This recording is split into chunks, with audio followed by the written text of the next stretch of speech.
Former Democratic presidential candidate Martin O'Malley says that the Democratic Party is regenerating itself like after a bad forest fire, telling The Hill, quote, "This is the turning point, not 2020.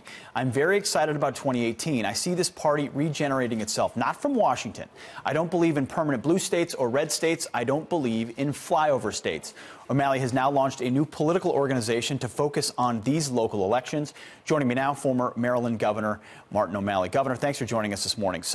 Thank you. Happy Thanksgiving. Happy Thanksgiving to you, sir, and happy Black Friday as well.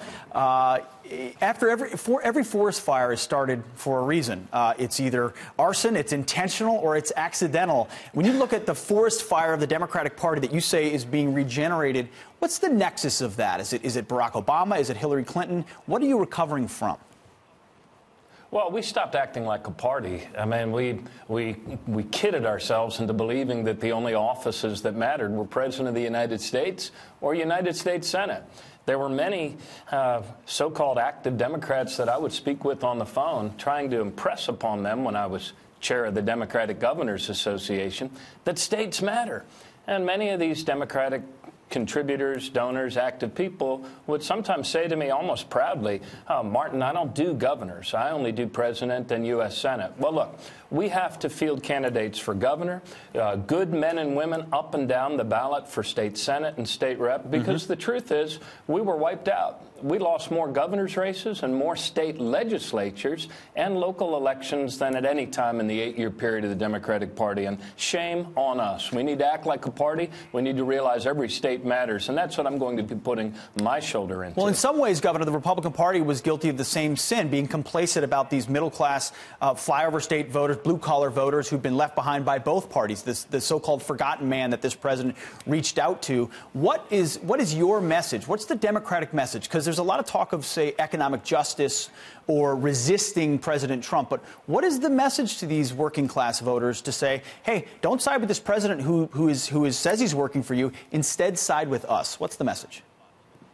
Look, the message is opportunity for all. I think it was Teddy Roosevelt who said that freedom in the United States of America means to be included both socially and economically in the life of our country. Without that inclusion of all people, our country doesn't have much of a reason for being. Well, what does that mean, Governor? I don't know. Opportunity for all. What does that mean? It means being able to send our kids to college without bankrupting our families. It means being able to be rewarded for hard work instead of watching our wages go down. It means a government that's actually investing in our country rather than bankrupting our country, as this latest tax so-called reform would do. It means all of these things that our parents and grandparents understood give our children more opportunities than what we have had. Look, this isn't rocket science, but it is the proper practice of American capitalism, which means that the more our people earn, the more they spend, the more our economy grows, and when we make our country stronger, our country can actually give back more to our children and grandchildren. Governor, and it's a message. Yes, it's good to it's good to hear Democrats using the word capitalism, because you hear a lot of Democrats, whether it's socialism or democratic socialism, critiquing this president's tax reform bill, saying that it's a tax break for the rich. When you actually look at the details, the rich in many places and a lot of places get hit harder than anybody else. There is tax relief for others. Corporate tax rate should bring jobs back here, which Democrats say they want to do as well. So is there nothing in this tax reform bill that would lead to higher wages, that would lead to giving money back to people so they can spend that money, that would relief to middle-class voters? Would you not acknowledge at least that the motives of this president and Republicans are to help working-class voters as well? I can't speak to their motives, but I can, in answer to your question, no. There's nothing in this tax reform that does anything for job creation. Look, man, if doubling the standard deduction for wealthy and for corporations, doubling the standard deduction, child tax credits, I mean.